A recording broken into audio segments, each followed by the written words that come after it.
The Florida Attorney General is suing the ACC. As if things were not already messy enough on the East Coast, they're even worse now. And to me, this isn't the culmination of the conference's demise. That already happened. This is instead almost an after ripple effect that's going to determine how soon Florida State is in a different conference, and honestly, how soon Clemson is in a different conference. This all per Yahoo Sports.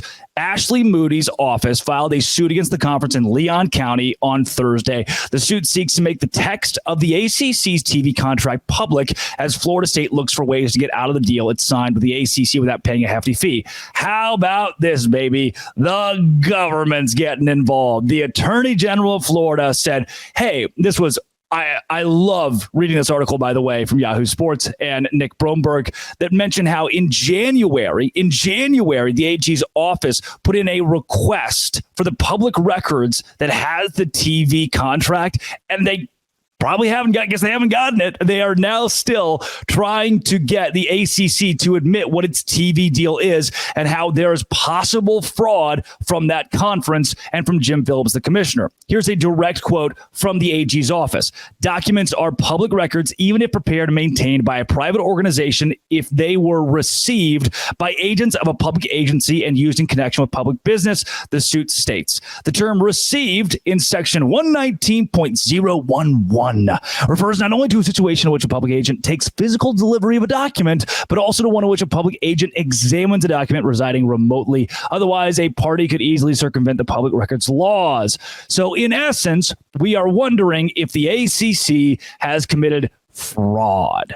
And I am over the moon with not necessarily the destruction of the ACC, but over the moon with the idea that the Big 12 can now swoop in and have a better shot at grabbing the Louisvilles that we've talked about, the different schools that are profitable here, and that the expedition of this process of Florida State and Clemson leaving likely means the expedition of the Big 12 growing. And even more so than all of that, this likely means settlement. When the AG is involved, Florida State, again, per Yahoo Sports, is unhappy with the distribution that would like the ability to easily change conference without owing the ACC up to $500 million in exit penalties, even if its next conference is unclear at the moment. So they want out, and they don't want to pay $500 million. With the AG involved, I think what we are spiraling towards is a settlement. And when this is settled, we will, in essence, know a price tag. If it's Florida State leaving the ACC for $150 million, if it's $100 million, if it's $200, $250, whatever that might be, now you look over at NC State. You look over at North Carolina, you look over at Clemson and say, hey, we just settled for X amount of dollars. This opens the door for you to do the same. Here is the price tag that you have to raise to leave the league.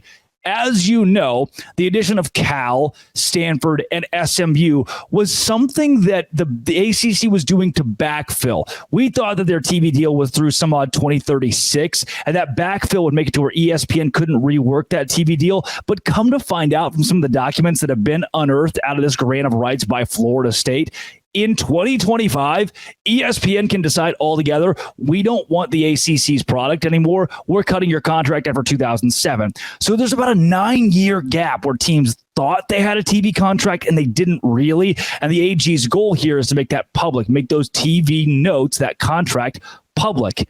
And with that, oh, buddy, this is crazy. And with that, Florida State leaving the conference because ESPN has cut things off just means that the league itself can no longer exist. When your TV network says, hey, we're probably not going to do this past 2027, then you can't exist anymore. I mean, SMU and Cal and Stanford are going to have to find another conference home after putting a Band-Aid on this situation for a couple of years. That is what we call in my industry not good for them, especially in SMU. That left its conference high and dry, took a chance paying a gajillion dollars just to move up, and it's not going to work out. So, in essence, ACC, the back end of the ACC too is Syracuse and Boston College. None of this is good. The AG suing the conference is not good because, again, it creates a much faster way for the league to die. And if you're at the top, if you're even a Louisville, if you're at NC State, you're looking for your next landing spot in Miami, and the Big 12 has open arms. It really, can we think about this? It blows my mind that everybody in the league thought, oh, we have a TV contract through 2036. And then finally somebody reads the grant of rights that everyone's tied to. It's like, hey guys, we don't. ESPN can back out of this by 2027. And it looks like that's what they want to do. I can't imagine ESPN's going to pay up with Clemson and Florida State out of the league. And Clemson and Florida State are very quickly leaving the league.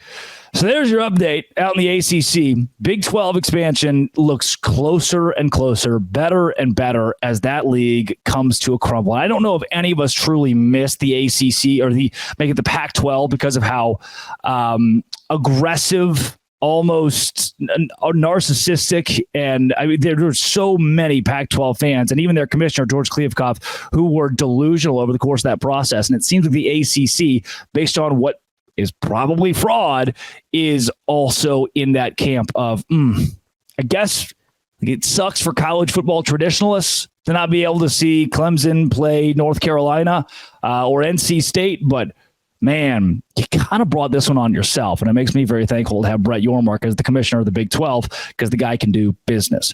Coming up, Washington State and Oregon State did not get a Big 12 invite, and now it's clear why. This is Locked On Big 12, part of the Locked On Podcast Network, your team every day. Today's show is brought to you by Game Time. Game Time is where I go to get tickets, especially last minute. I love to go to concerts. We have End Market Arena over here in Savannah, Georgia, where I live.